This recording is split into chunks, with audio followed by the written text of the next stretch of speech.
So you don't need me to tell you that Nicolas Cage has had quite the career resurgence these past couple of years. I mean, he's been in all types of genres of films, and he's been just doing pretty well for himself. And now he's practically re-embedded himself as a household actor name.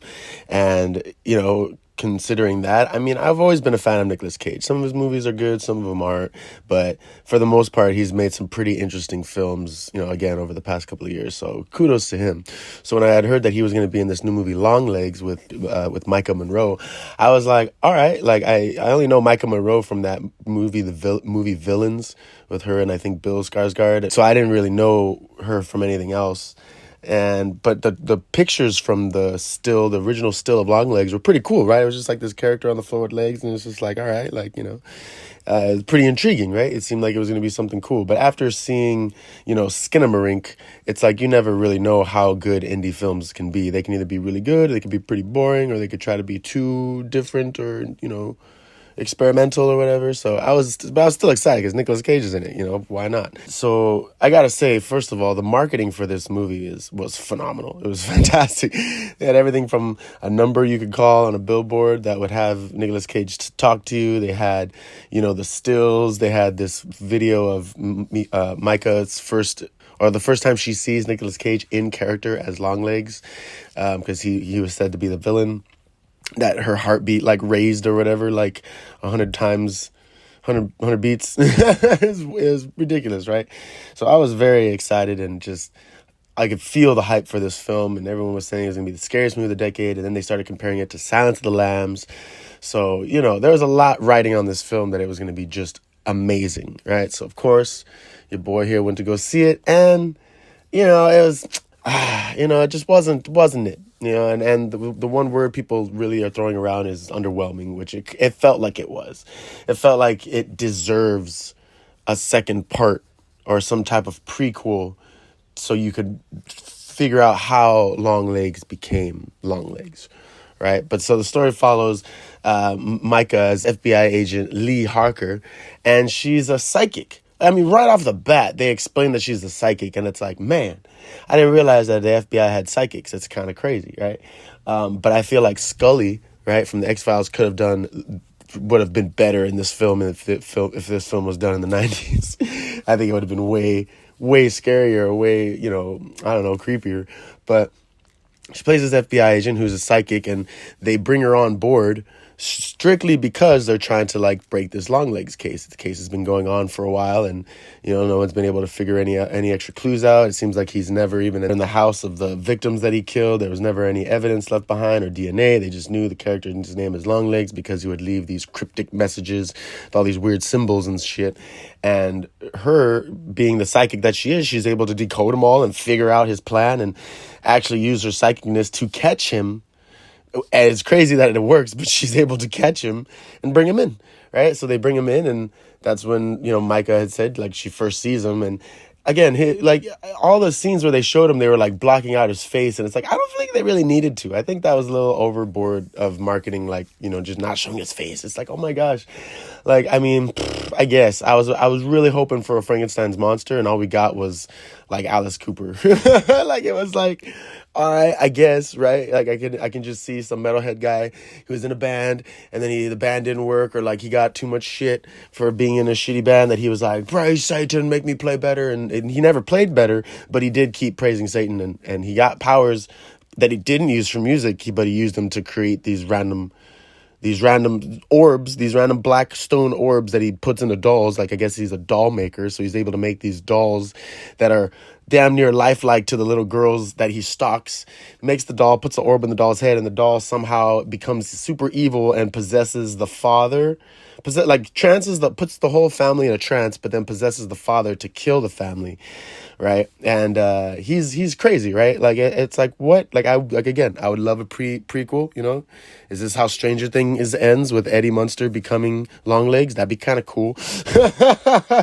But in figuring everything out and cracking this case, she realizes, and interrogating Longlegs, she realizes that he did in fact have an accomplice, right? And that accomplice was her mother. Turns out that she was one of Longlegs' victims, and when the mom confronted him, and they had their altercation. He convinced her that, the devil is real and that if you don't help me, I'm going to kill your daughter. And she helps him put these dolls in people's houses by saying she's like a nun and it's a gift from the local church for your daughter and all this weird shit. She comes in just like a weird Amish Mormon. Like, it's like, what the hell? Like, I'd be like, sorry, ma'am. No, it's fine. Like, we don't need this doll. Thank you. I don't know. It's crazy that it worked on everybody she went to, and she just kept doing it because she was like, I'm not letting my daughter go to hell. So it's like, oh, so the true evil of the movie is the mom.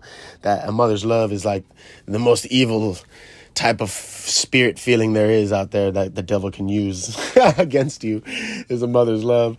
And then the next would be fear, for your family, of course, because she does all this for him, and then she like lets him live in the basement. Like, so the whole time when Lee comes to visit her mom, because she doesn't like visiting her mom for whatever reason, is because she's psychic enough to know that there's like a reason and a sense of not wanting to be in that house, but she's not psychic enough to know that there's a guy living in the basement who's so evil, again, that he creates like, demonic dolls. And it's like, I thought it was going to be like The Boy or something, where it's like a doll that moves and takes the place of the daughter and is like, kind of like The Orphan, where it's like not the daughter, but it looks like the daughter. Or even like The Orphan, where Longlegs, because in the beginning he does say like, oh, I have my long legs on, and then he like drops himself down.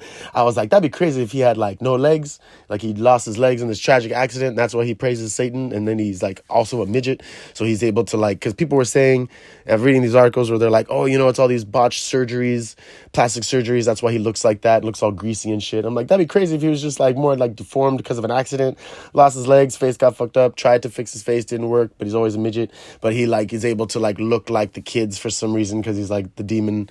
He's got like a demon with him that can alter his look, and he looks like the daughter and then kills the family as the daughter, but then kills the daughter, so it's like everybody died. Like, it'd be something like that, some supernatural shit of like shapeshifters, skinwalkers, all that shit, like, I mean, come on, it would be easy. It'd be so easy. But, no, it had to be just a mom that was really angry. Not who was really angry, I'm sorry. A mom who loved her daughter so much that she didn't want her to go to hell. She loved her daughter enough to not let her daughter go to hell. Because that's what Nicolas Cage, hail Satan, that was his whole thing. It's like, it wasn't it. I mean, I feel like it was all right, but it deserves like another movie. I mean, Hannibal Lecter, you're going to compare it to Silence of the Lambs, fine. Hannibal Lecter wasn't the main villain. Neither was Longlegs. I mean, he was a villain. He was the one that orchestrated, but he wasn't the main villain.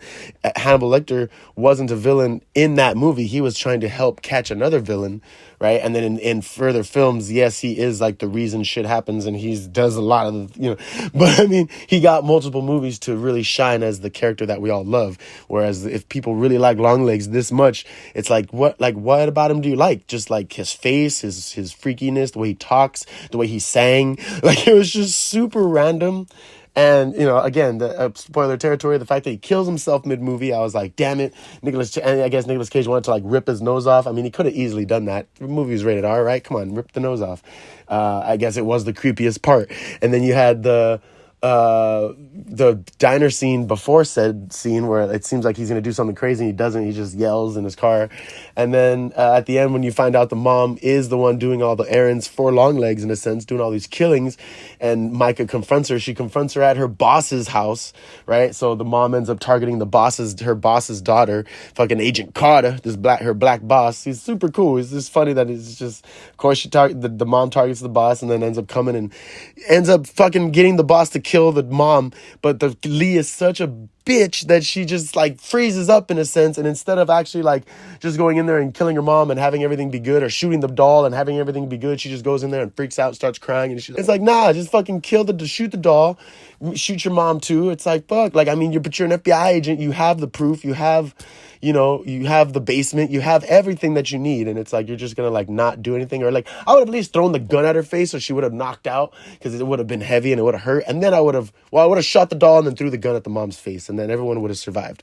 But no, she lets the cop go and kill the mom, and then the cop comes back and he's all covered in blood, and then she has to shoot him, and it's just like, what kind of ending was this? What kind of ending was this? She's an FBI agent who's psychic, and this is the best she can do.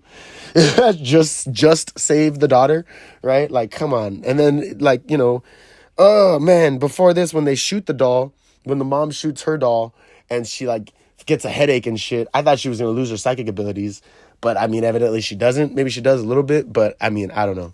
But again, it was just a ridiculous movie. I'm sorry for the little rant at the end here, because the ending was so like, what? Like, I get that they were, I get the horror aspect of why they wanted this to be such a horror film, but when you find out what happens, it's just kind of lame. It's just kind of lame.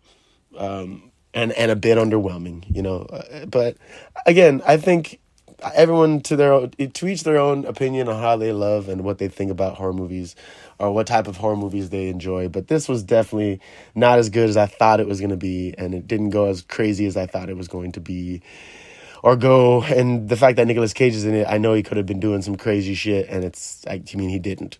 Yeah, check it out if you like horror films, if you're into it, check it out. The Longlegs. I'm honestly ready for Terrifier 3 at this point. It comes out in October, I believe. They pushed it forward from December, so I'm ready for that. But this has been Ghost in the Crate. Thank you so much for tuning in. Like, share, and subscribe. And I'll catch you guys in the next one. Peace.